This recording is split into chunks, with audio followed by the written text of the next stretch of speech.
इस क्रिसमस के मौके मॉडर्न दुनिया ने या आधुनिक जगत ने क्या कर दिया, उसको कमर्शियलाइज कर दिया।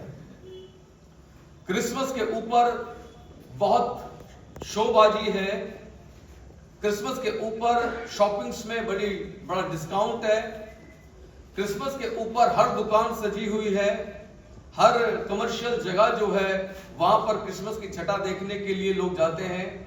बड़े बड़े क्रिसमस ट्री लगे हुए, यहां पर भी लगा हुआ है। एक सांता क्लॉज है जो वहां पर घूमता है लाल कपड़े पहन करके। बच्चे जो हैं गिफ्ट का इंतजार कर रहे हैं। ये वो बातें हैं जिन्होंने क्रिसमस के असली उद्देश्य को क्या कर दिया है, धीरे धीरे करके छुपा दिया है। और ये क्यों हो रहा है? ये इसलिए हो रहा है ताकि दुनिया के लोग वो क्रिसमस के सही उद्देश्य तक ना पहुंचे, वो सही उद्देश्य को जान नहीं पाए, और सही उद्देश्य को ना जानने के कारण ना तो वो अपने पापों की क्षमा को प्राप्त कर पाए और ना ही वो उद्धार में भागी हो पाए। सुनिएगा, एक बड़े फिलोसोफर ने कहा, उसने कहा बचपन से मुझे ये कहानी सुनाई गई कि क्रिसमस फादर आते हैं और वो रात को जो है गिफ्ट रख के जाते हैं, और वो कहता है यही कहानियां सुनते सुनते हम बड़े हुए और हमारी आने वाली जनरेशन बड़ी हो रही है। और बच्चे अपने माता पिता से पूछते हैं, मम्मी क्रिसमस आ गया, सांता क्लॉज कब आएगा? उनको सांता क्लॉज का इंतजार है। और वो कहते हैं मैं आपसे साफ साफ कहना चाहता हूं, इन झूठी कहानियों के ऊपर आप कोई विश्वास या भरोसा ना करें, और ना ही अपने बच्चों को इन झूठी कहानियों में आप क्या करें, उनको इन्वॉल्व करें। वो कहते हैं ये वो बातें हैं जिनसे क्रिसमस का असली उद्देश्य छुप गया है। प्रभु यीशु मसीह के आने का उद्देश्य जो है छुप गया है। जबकि जो बाइबल के स्कॉलर्स हैं, वे जो परमेश्वर के वचन से प्यार करते हैं, वे जो परमेश्वर की आत्मा की अधीनता को स्वीकार करते हैं, वे जो परमेश्वर की आत्मा की बात को पहचानते हैं, मेरे प्रियो, वो इस बात को जान लेते हैं कि परमेश्वर ने अपने पुत्र प्रभु यीशु मसीह को इस जगत में मरने के लिए भेजा था। हालेलुया, जीने के लिए नहीं। परमेश्वर ने अपने पुत्र को इस जगत में क्या करा, मरने के लिए भेजा। सुनिए कैसे कमाल की बात है। और हम उसको क्या कहते हैं, बड़ा दिन।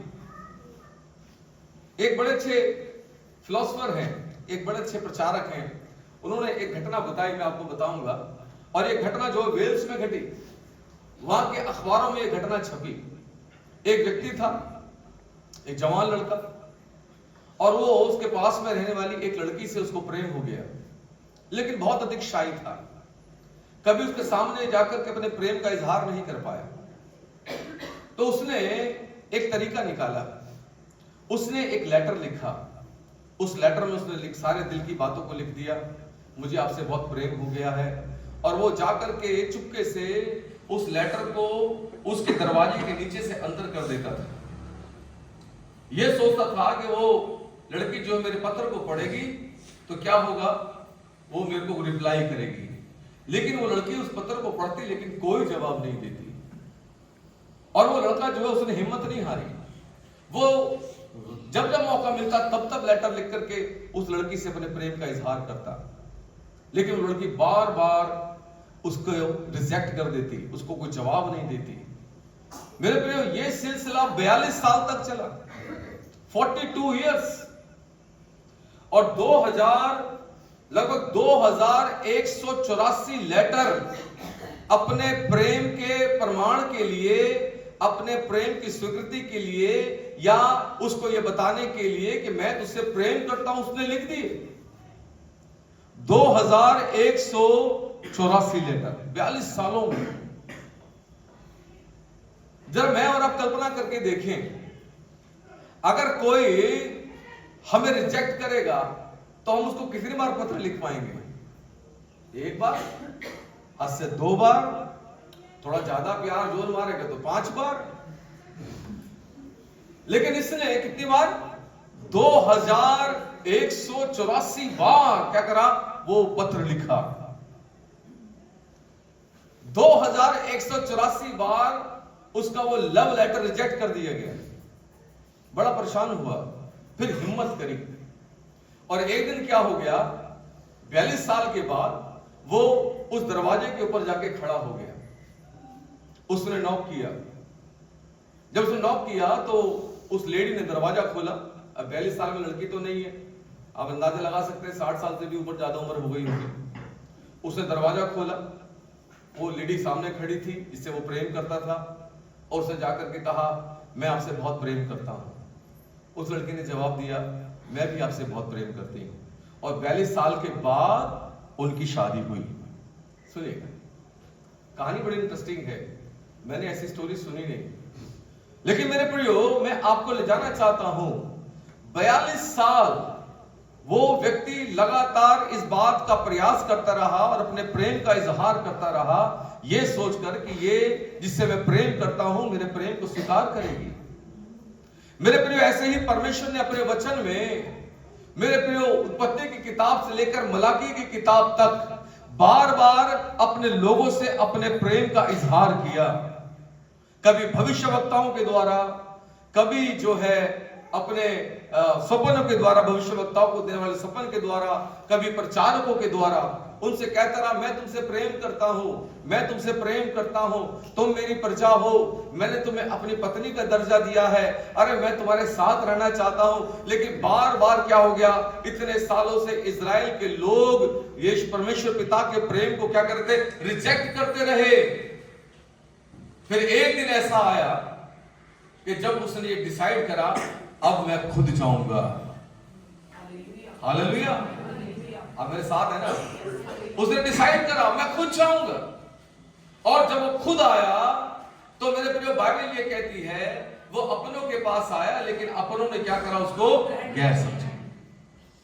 वो इसलिए आया कि उसको रिसीव किया जाए, और जितनों ने उसको रिसीव किया, बाइबल कहती है कि उसने उनको परमेश्वर की संतान होने का अधिकार दिया। हालेलुया। बाइबल कहती है उसने उनके जीवन को परिवर्तित कर दिया। बाइबल कहती है कि उसने उनके पापों को क्षमा किया और उनको अपनी समानता और अपने राज्य के लिए निमंत्रण दिया। सुनिए, मैं कह रहा था कि इन दिनों पर क्रिसमस का असली महत्व जो है क्या हो रहा है, वो खो रहा है।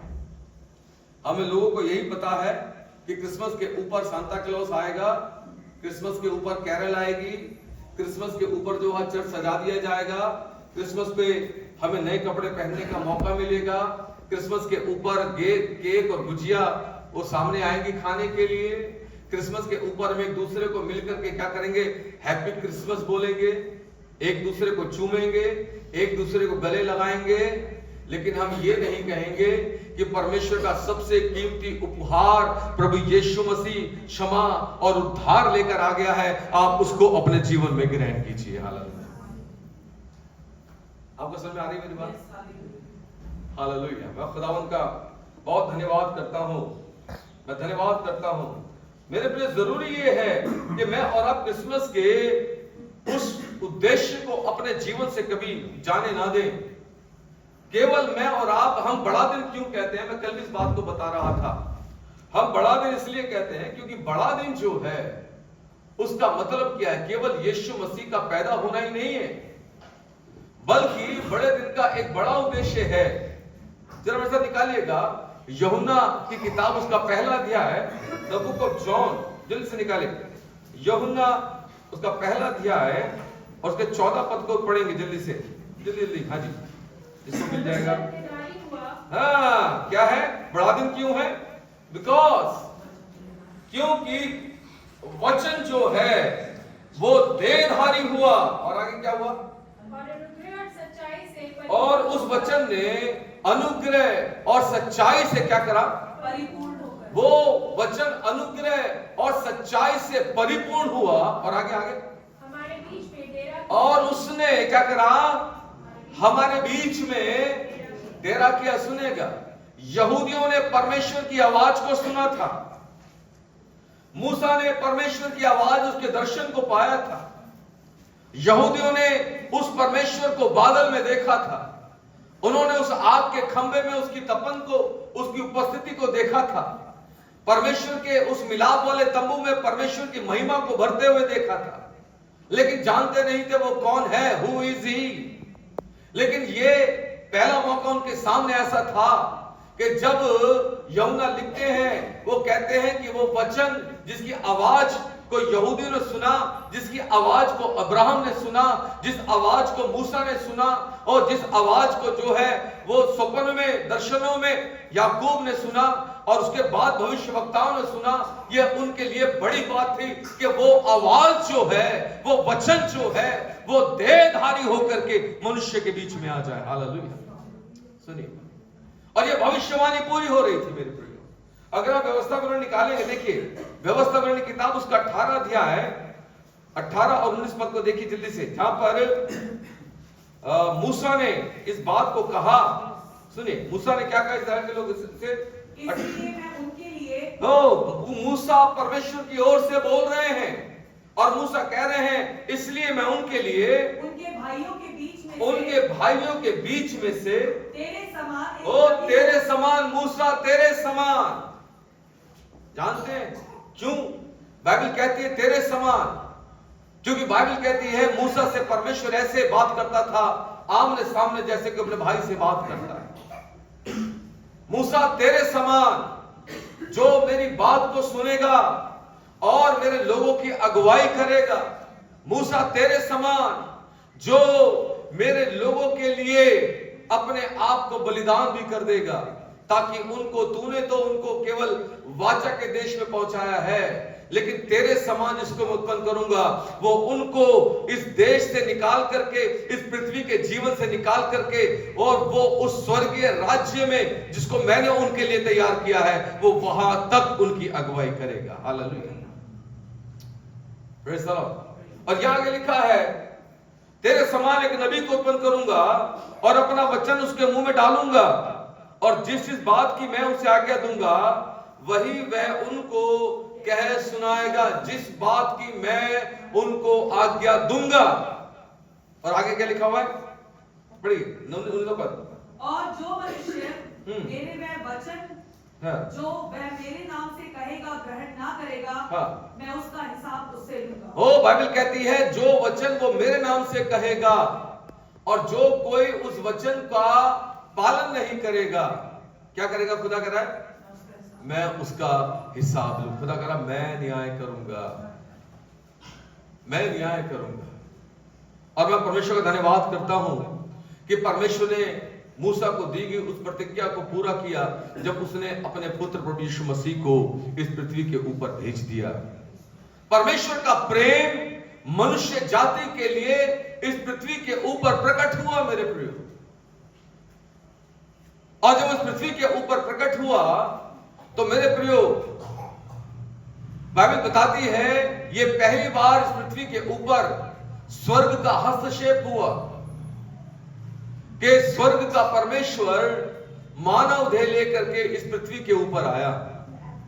और जब उस पृथ्वी के ऊपर आया तो मेरे प्रियो, आकाश में स्वर्गदूतों ने उसकी स्तुति की, स्वर्ग में स्वर्ग के स्वर्गदूतों ने उसकी महिमा को गाया, और पृथ्वी के ऊपर अद्भुत तरीके से इस बात को प्रकट किया गया कि राजाओं का राजा और प्रभुओं का प्रभु, एक अद्भुत युक्ति करने वाला पराक्रमी राजा इस पृथ्वी के ऊपर आया है। हालेलुया मेरे प्रियो, इसलिए मैंने कहा उस पराक्रमी परमेश्वर के उस आने के का उद्देश्य जो है वो धीरे धीरे करके धूमिल होता चला जा रहा है।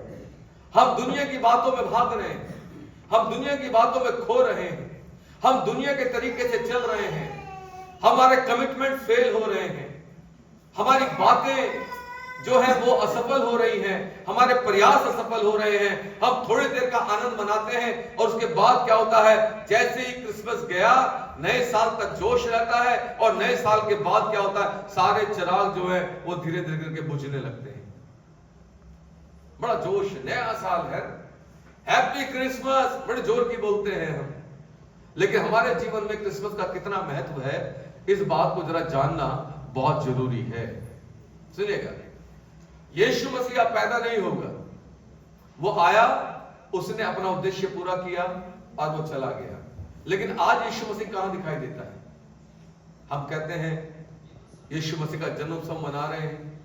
मेरे प्रियो, चर्च जो है आज के समय में प्रभु यीशु मसीह को प्रकट करता है।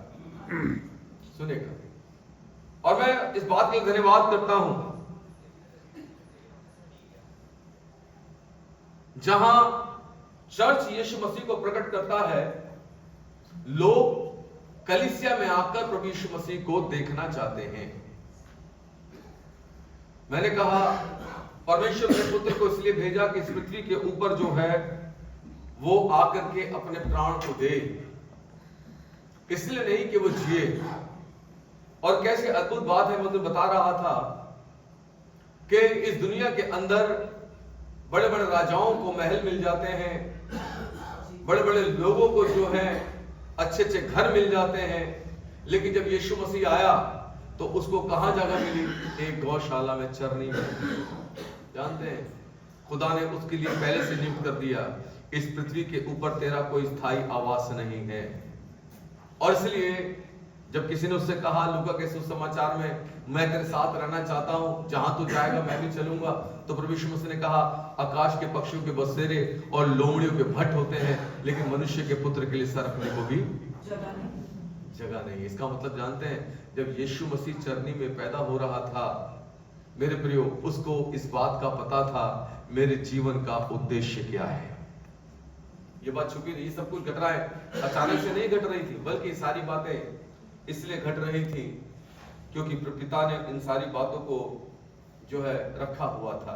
इस संसार में जहां कलेश है, इस संसार में जहां लड़ाइयां हैं, इस संसार में जहां अपराध है, इस संसार में जहां बुराई है, इस संसार में जहां पर नफरतें हैं, और मेरे प्रियो ये संसार प्रतिदिन इन बातों के कारण बुरा बुरा और बुरा बनता चला जा रहा है। ठीक है, मैंने और आपने कभी शायद इन बातों पर चर्चा नहीं की है, लेकिन यह हकीकत है एवरीडे कि यार संसार की हालत जो है वो और बदतर होती चली जा रही है। सोशल लाइफ जो है वो फिजिकल ना हो करके अब वो जो है इंस्ट्रूमेंटल हो गई है। हम मोबाइल के ऊपर ही लोगों से कनेक्ट होते हैं, हम मोबाइल के ऊपर ही सारी बातों को करते हैं। ठीक है, हमें बहुत साल पहले हमारे एक चाचा थे जो भारत इलेक्ट्रॉनिक कंपनी के अंदर भारत BEL में काम करते थे। ये बात जो मैं आपको बता रहा हूं आज से लगभग जाता मेरे को अंदाजा है करीब 35-40 साल पहले की मैं आपको बात बताने की कोशिश कर रहा हूं। भारत इलेक्ट्रॉनिक जो है वो रडार बनाती है कंपनी। ठीक है, और वहां पे कई सारे इलेक्ट्रॉनिक डिवाइसेस बनाए जाते हैं, जैसे आज हमारे हाथ में मोबाइल है। तो एक समय था वो हमसे कहते थे, बात करते हुए, तुम्हें पता है आने वाला समय कैसा आ रहा है? कह रहा हमारी कंपनी एक ऐसी चीज बना रही है कि तुम्हें जो कुछ भी चाहिए उसमें मिल जाएगा। कैसे मिल जाएगा? हमने कहा बताओ कैसे मिल जाएगा? अरे हमें सामान मंगाना है, बाहर से राशन लाना है, गाड़ी मंगानी, कह रहे सब कुछ उसमें आ जाएगा। उनको इस बात का अंदाजा 40 साल पहले, लेकिन 40 साल के बाद क्या है, आज सारी चीज उसी छोटे से डिवाइस के ऊपर उपलब्ध है। आपको फ्रेंडशिप करनी है वो भी वहीं पे मिल जाएगी। ठीक है, आपको दवाइयां चाहिए वो भी मिल जाएगा, आपको डॉक्टर का कंसल्टेंसी चाहिए वो भी आपको मिल जाएगा। अच्छा, अगर आपको लेटर लिखना नहीं आता है कोई ऑफिशियल, तो वो भी आपको मिल जाएगा। आपको कोई वर्ड मीनिंग पूछना है वो भी मिल जाएगा, किसी भी भाषा की ट्रांसलेशन वो भी मिल जाएगी, गाड़ी खरीदनी है वो भी मिल जाएगी, गाड़ी घर पे बुलानी है वो भी आ जाएगा, ग्रोसरी चाहिए वो भी आ जाएगा, और तो और अच्छा जीवन साथी चाहिए तो वो भी मिल जाएगा। सुनिए, ये संसार दिन प्रतिदिन क्या हो रहा है, बदलता चला जा रहा है। हमें नहीं पता आने वाले 50 साल के बाद क्या होने वाला है, हमें अंदाजा नहीं है। लेकिन मेरे प्रियो ये बात पक्की है कि आने वाले 50 साल में टेक्नोलॉजी इतनी हाई हो जाएगी जिसका मुझे और आपको अंदाजा नहीं होगा अभी। ठीक है, इंसान जब मेहनत करता था, साइकिल चलाता था, ठीक है, किसी ने किसी से पूछा बताओ ये दुनिया जो है ये गोल है, इसको साबित करो। तो एक बच्चे ने जवाब दिया, उसने कहा सर एक बच्चा जब होता है तो पैदल चलता है, फिर फिर उसके बाद वो बड़ा हो जाता है तो फिर वो साइकिल चलाना शुरू करता है।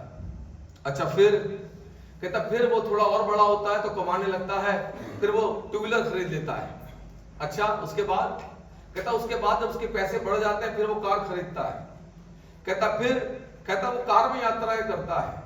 फिर जब थोड़ा और बड़ा होता है तब बीमारियां उसके शरीर में घुसने लगती हैं। फिर क्या होता है? कहता फिर वो स्कूटर नहीं देखता, फिर वो दोबारा से साइकिल पे आता है। कहता फिर उसके बाद कहता फिर डॉक्टर कहते हैं भाई थोड़ा पैदल भी घुमा करो, आधा घंटा पौना घंटा। कहता ये सारी बातें क्या बता रही है? दुनिया जो है गोल है। सिचुएशन बड़ी वर्स्ट है मेरे प्रियो, लेकिन मैं खुदा का धन्यवाद कर रहा हूं। दुनिया के अंदर इस सारी बुराई के बदले में अगर कोई एक उत्तर है तो वो केवल हमारा प्रभु यीशु मसीह है। आमीन। और जो प्रभु के लोग हैं वही मेरे प्रियो इन सारी चीजों के ऊपर जयवंत हो सकते हैं। प्रभु यीशु मसीह इस संसार में इसलिए आया ताकि वो मेरे और आपकी खातिर मृत्यु का स्वाद चखे। अगर आप इब्रानियों के पत्री 2 अध्याय जल्दी से निकालिएगा, देखिए 2 अध्याय इब्रानी द बुक ऑफ हिब्रू उसका 2nd चैप्टर जल्दी से निकालेंगे।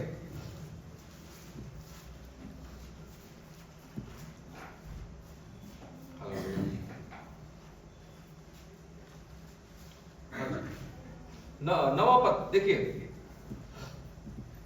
हम यीशु को जो स्वर्गदूत से कुछ ही कम किया गया था, मृत्यु का दुख उठाने के कारण महिमा और आदर का मुकुट पहने हुए देखते हैं, ताकि परमेश्वर के अनुग्रह से वो हर एक मनुष्य के लिए मृत्यु का स्वाद चखे।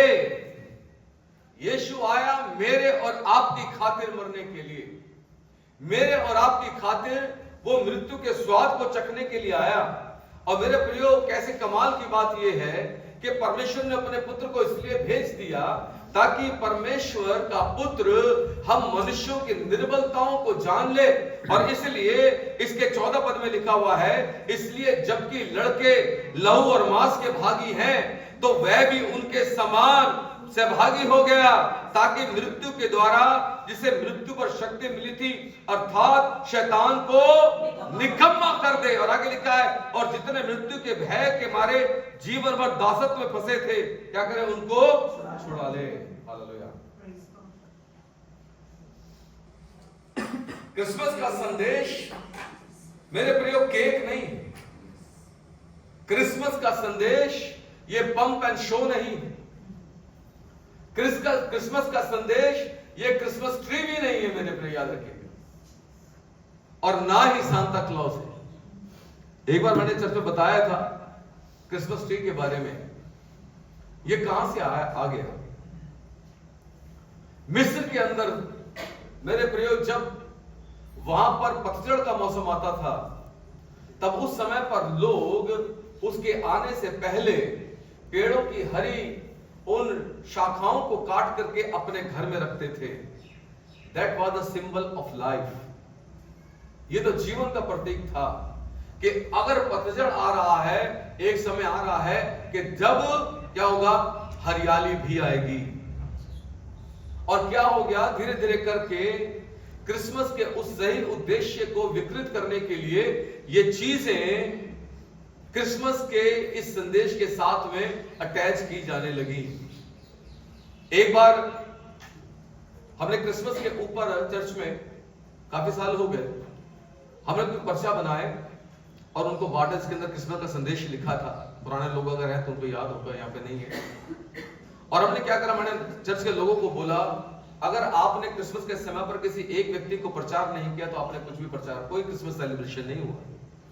और मैंने उनको बोला ये ले जाओ और इसको बांटते हुए जाओ। और सब लोगों ने क्या करा, उस पर्चे को लिया, अपने अपने घरों पे जो गए तो बांटते बांटते गए।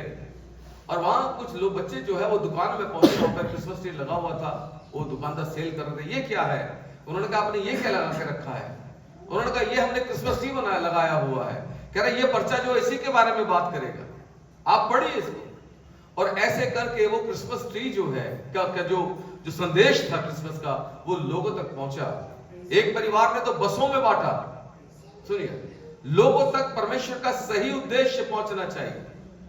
क्रिसमस जो है गिफ्ट लेना और देना नहीं है, बल्कि क्रिसमस परमेश्वर के उस गिफ्ट को, उस दान को जो प्रभु यीशु मसीह के रूप में हमें मिला है, उसको हमें ग्रहण करने के लिए प्रेरित करता है। आमीन, आमीन। यीशु मसीह क्यों आया? मेरे प्रिय, यीशु मसीह आया ताकि परमेश्वर के वचन की भविष्यवाणियों को पूरा करे। यीशु मसीह आया ताकि तमाम मानव जाति को फिर से एकत्रित करके परमेश्वर की प्रजा होने के लिए और परमेश्वर के साथ उनका वास होने के लिए क्या करे? दोबारा से तैयारी करे। मैं खुदावंद का धन्यवाद करता हूं इस बात के लिए। बाइबल कहती है, जैसे मैंने अभी आपको पढ़ाया, व्यवस्था विवरण 18 अध्याय 18-19 पद में, जहां पर मूसा ने कहा, ओ परमेश्वर मेरे समान तुम्हारे बीच में एक नबी को उत्पन्न करेगा। और बाइबल कहती है उस नबी को उत्पन्न होने का मतलब, उसका मतलब है प्रभु यीशु मसीह का आगमन। और प्रभु यीशु मसीह कौन? बाइबल कहती है, पौलुस लिखते हैं कुलुस्सियों की पत्री में कि प्रभु यीशु मसीह जो है वो परमेश्वर पिता की परिपूर्णता है। यूहन्ना लिखते हैं उसकी परिपूर्णता से, उस देहधारी वचन की परिपूर्णता से हमने प्राप्त किया क्या? अनुग्रह पर अनुग्रह, है ना? हमें क्या मिला? अनुग्रह। और अगर आज मैं और आप क्रिसमस के सही उद्देश्यों को समझ पा रहे हैं, तो हम इस बात को जान पाएंगे कि हमें आज परमेश्वर का अनुग्रह प्राप्त हुआ। हम याद कर रहे हैं, और वो अनुग्रह प्राप्त हुआ आज से 2024 साल पहले। नहीं तो मेरे प्रियो, मैं और आप परमेश्वर की निकटता में आने के योग्य भी नहीं थे। मैं और आप इस लायक नहीं थे कि उसकी तरफ अपनी दृष्टि को उठा सकें। मैं और आप इस लायक भी नहीं थे कि हम उसके नाम को अपनी जबान से ले पाएं। बल्कि ये यीशु मसीह की उस परिपूर्णता का एक जो है कारण है, या एक दान है, जिसके द्वारा मैंने और आपने और पूरी मानव जाति ने प्राप्त किया अनुग्रह पर अनुग्रह। हालेलुया। और जिसने उस अनुग्रह को समझ लिया, वो उसके अनुग्रह को अपने जीवन से कभी व्यर्थ नहीं करता है। और उसने कहा, मैं परमेश्वर के अनुग्रह को अपने जीवन से व्यर्थ नहीं ठहराता हूं। हम पर अनुग्रह हुआ, और इसलिए उस अनुग्रह को हम अपने जीवन से जाने ना दें। मेरे प्रिय, यीशु मसीह चरनी में आया जीवन की रोटी बनकर। हालेलुया। उसका जन्म जो था अनुपम था, उसके समान किसी और का जन्म इस पृथ्वी पर हुआ ही नहीं। मेरे प्रिय, कि जिसके जन्म में स्वर्ग दूत ने मध्य आकाश में आकर के हालेलुया और होशन्ना के नारे लगाए हो, या गीत गाया हो, स्वर्ग में स्वर्गदूतों ने आनंद मनाया हो, और इस पृथ्वी के ऊपर जो है गडरियों ने जो है एक बड़े अद्भुत काम को देखा हो, या परमेश्वर के दर्शन को प्राप्त किया हो। हालेलुया। ये है क्रिसमस, जब परमेश्वर हमारे बीच में आए। जब बेटा निकालिएगा 2 कुरिन्थियों, जल्दी से निकालेंगे 2 कुरिन्थियों उसका 6 अध्याय। देखिए, एक तो पद पढ़ेंगे, मैं जल्दी समाप्त करूंगा, समय हो रहा है। उसका 6 अध्याय और उसका 16 पद से हम पढ़ेंगे। देखिए, बल्कि 14 से पढ़ दीजिए, बड़ा अच्छा पद है। या पौलुस कुरिन्थियों की कलीसिया को एक संदेश दे रहे हैं, और पौलुस कह रहे हैं, because you are the children of God. आपको दाम देकर के उसने मोल लिया है। अब आप अपने नहीं हो, आप परमेश्वर के लोग हो, आप परमेश्वर की प्रजा हो। आपके ऊपर दया नहीं हुई थी, लेकिन जब यीशु मसीह आया तो आपके ऊपर दया हुई है। अपनी वैल्यू को पहचानो। हालेलुया। अपनी वैल्यू को जानो। और यह बाइबल आगे कहती है, अविश्वासियों के साथ असमान जुए में ना जुतो। कैसे? अविश्वासियों के साथ कैसे असमान जुए में इंसान जुट जाता है? जो उनकी सोच है, जब वो उन्हीं की सोच से चलने लगता है, तो इसका मतलब यह है वो उन्हीं की समानता में हो गया है। जब राशियों को पढ़ने लगते हैं, हमारा भरोसा पत्थरों पे हो जाता है, नीले लाल पत्थर, ठीक है। और फिर जो लोग जैसा कहते हैं वैसा कर लो, तो वैसे करने लगते हैं, तो इसका मतलब क्या है, हम असमान जुओं में जुट गए, हमने अपनी अपनी वैल्यू हमें पता नहीं। ठीक है, अपनी वैल्यू को जानना बहुत जरूरी है। ठीक है, अपनी वैल्यू को जानना बहुत जरूरी है। मैं यहोवा का हूं, हमें इस बात को समझना पड़ेगा, मैं मसीह का हूं है। और यहां बाइबल कहती है असमान जुओं में मत जुटो, क्योंकि धार्मिकता और अधर्म का क्या मेल। अरे तुम यीशु मसीह के उस लहू के द्वारा धर्मी ठहराए गए हो, क्योंकि यीशु इसीलिए पैदा हुआ, यीशु इसीलिए आया कि वो अपने लहू से मुझे और आपको धर्मी ठहराए। और आगे लिखा हुआ है, यह ज्योति और अंधकार का क्या संगति। अरे तुम तो पहले अंधकार में थे, लेकिन तुम पर दया हुई, क्योंकि प्रभु ने तुम्हें अपनी अद्भुत ज्योति में बुलाया है। और इसलिए जब तुम ज्योति में आ गए हो, तो तुम्हें वापस अंधकार में जाने का कोई औचित्य नहीं है, कोई उसका कारण नहीं है कि तुम वापस क्या करो, अंधकार में चले जाओ। मैं उसे बता रहा था, ज्योति जो है वो हमें देखने की अनुमति देती है, अंधकार में हमें कुछ दिखाई नहीं देगा। लेकिन प्रभु यीशु मसीह के पास आने के बाद, उसके वचन को जानने के बाद, मैं और आप उन बातों को देखने लगते हैं जिनको मैंने और आपने शायद कभी विचार भी नहीं किया। हम देखने लगते हैं, अरे पहले हमारा जीवन कैसा था, लेकिन अब जब से हम प्रभु में आए हैं, हमारा जीवन क्या हो गया है, वो बदल गया है ना। हमारा जीवन बदल गया है। हम पहले कैसे थे, हम कैसे सोचते थे, हम कैसे चलते थे, हम कैसे विचार करते थे, अरे हम दुनिया के कामों में लगे हुए थे, लेकिन अब हम पर दया हुई है, अब हम पर दया हुई है। पौलुस लिखते हैं, आगे कहते हैं, लिखा है, मसीह का विश्वासी और विश्वासी का क्या नाता, और मूर्तियों के साथ परमेश्वर के मंदिर का क्या संबंध। हमारी समझ में आ गया, ये मूर्त तो इंसान ने बनाई है, लेकिन वो अविनाशी और सदा काल का परमेश्वर जो है, वो हमारे भीतर बसता है, उसका आत्मा हम में है। और आगे लिखा है, क्योंकि हम तो जीवते परमेश्वर के मंदिर हैं, जैसा परमेश्वर ने कहा, क्या कहा, मैं उनमें बसूंगा, उनमें चला फिरा करूंगा, और मैं उनका परमेश्वर होऊंगा, और वो मेरे लोग होंगे। इसलिए प्रभु कहता है, उनके बीच से निकलो, अलग रहो, और अशुद्ध वस्तुओं को मत छुओ, तो मैं तुम्हारा पिता, तो मैं तुम्हें ग्रहण करूंगा, मैं तुम्हारा पिता होऊंगा, और तुम मेरे बेटे बेटियां होंगे। सर्वशक्तिमान प्रभु परमेश्वर का ये वचन है। हालेलुया। खुदा कह रहा है, मैं तुम्हारे बीच में रहूंगा, मैं तुम्हारे बीच में चला फिरा करूंगा, और मैं तुम उनमें से निकल के आओ बाहर, यानी अंधकार को छोड़ो और प्रभु की ज्योति में आओ। जरा विचार करने की जरूरत है, क्रिसमस का संदेश या क्रिसमस मुझे और आपको क्या रिमाइंड करा रहा है। वो रिमाइंड करा रहा है, अपने अंधकार के जीवन से बाहर आओ। परमेश्वर ने अपनी अद्भुत ज्योति को संसार में भेज दिया है, ताकि अब तुम अंधकार में ना चलो। बाइबल कहती है, उसने हमारे बीच में डेरा किया, वो हमारे मध्य में रहा, और इसलिए रहा कि हम उसको देखें। यूहन्ना ने उसको देखा, वो लिखता है, वो वचन जिसकी गवाही दी गई, हमने उसको अपनी आंखों से देखा, हमने उसको छुआ, हमने उसकी ऐसी महिमा देखी जैसी पिता के इकलौते की महिमा। This is the Christmas. ये है क्रिसमस, जब जीवन देने वाला परमेश्वर, सृष्टिकर्ता, स्वर्ग में विराजमान विराट परमेश्वर एक मानव देह में अपने आप को प्रकट करता है, इसलिए कि वो मुझ पर और आप पर अपने प्रेम को प्रकट करे। बाइबल कहती है, गोल्डन वर्स बाइबल की यूहन्ना 3:16, और परमेश्वर ने जगत से ऐसा प्रेम किया कि उसने अपना इकलौता बेटा दे दिया। किससे प्रेम किया? जगत से। और जगत में तो सारे लोग हैं, किसी भी जाति के, किसी भी मत के, ठीक है।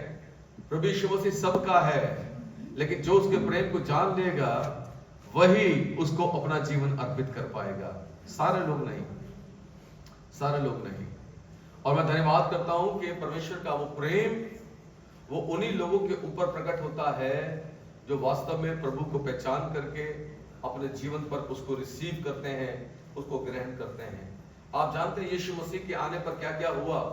यीशु मसीह किस लिए आया, उसके उद्देश्य की में हमने देखा, स्वर्गदूतों ने गाया, ठीक है, गडरियों ने दर्शन प्राप्त किया, सितारा जो है चमका, ठीक है। और उसके बाद जब यीशु मसीह ने पृथ्वी पर काम करना शुरू किया, हमने चंगाई को प्राप्त किया, हम लोगों ने चंगाई को प्राप्त किया, दुष्ट आत्माएं निकल के भागने लगी, अद्भुत काम होने लगे, मिरेकल्स होने लगे। और इतना ही नहीं मेरे प्रियो, वो इस उद्देश्य से आया। उसका उद्देश्य क्या था? बाइबल कहती है जब उसने पहाड़ी उपदेश दिया, तब उसने कहा उन गरीबों के बारे में, क्या कहा? वो धनवान किए जाएंगे, धन्य है जो मन के दीन है। हाँ, बहुत सारी बातें उसने कही वहां पर। इंग्लिश में कुछ वर्सेस अलग हैं थोड़ा सा, ठीक है, ट्रांसलेशन हमारी हिंदी में कुछ अलग है। वहां लिखा धन्य है जो गरीब हैं, पुअर, वो धनवान किए जाएंगे, है ना। और जब आप कुरिन्थियों की किताब को पढ़ोगे, दूसरा कुरिन्थियों 8 अध्याय और उसके 9 पद को, तो वहां पर उसके आने का एक उद्देश्य मिलता है। ये लिखा है, पौलुस कहते हैं तुम हमारे प्रभु यीशु मसीह का अनुग्रह जानते हो। क्या जानते हो? अनुग्रह जानते हो कि वो धनी होकर भी तुम्हारे लिए कंगाल बन गया, ताकि उसके कंगाल हो जाने से तुम धनी हो जाओ। जानते हैं? That is the Christmas. मुझे और आपको क्रिसमस ये कहता है कि तुम अपने प्रभु और परमेश्वर के उस निष्कलंक मेमने प्रभु यीशु मसीह की महिमा में क्या हो जाओ? धनवान बनते चले जाओ। ठीक है। दूसरा, मेरे प्रियो, यीशु मसीह के ऊपर विश्वास करके, उसको अपने जीवन के अंदर स्वीकार करके, मुझे और आपको एक बड़ा अधिकार मिला। क्या अधिकार मिला? कि मैं और आप परमेश्वर की संतान कहलाए। इतना ही नहीं, यीशु मसीह ने हमें एक अधिकार दिया, वो देने के लिए आया। उसने कहा जो कुछ तुम इस पृथ्वी के ऊपर बांधोगे वो स्वर्ग में बंधेगा, जो तुम पृथ्वी के ऊपर खोल दोगे वो स्वर्ग में खुलेगा। मेरे प्रियो, एक बड़ा परिवर्तन यीशु मसीह के आने से इस दुनिया के अंदर आया। इतिहास 2 भाग हो गया मेरे प्रियो। प्रभु के लोग और दुनियादारी के लोगों के बीच में अंतर क्रिएट हो गया, और आज वो अंतर जो है लगातार बढ़ता चला जा रहा है। प्रभु ने कहा और मेरे नाम के कारण लोग तुमसे बैर करेंगे। ठीक है, आज क्या हो रहा है? आज यही हो रहा है।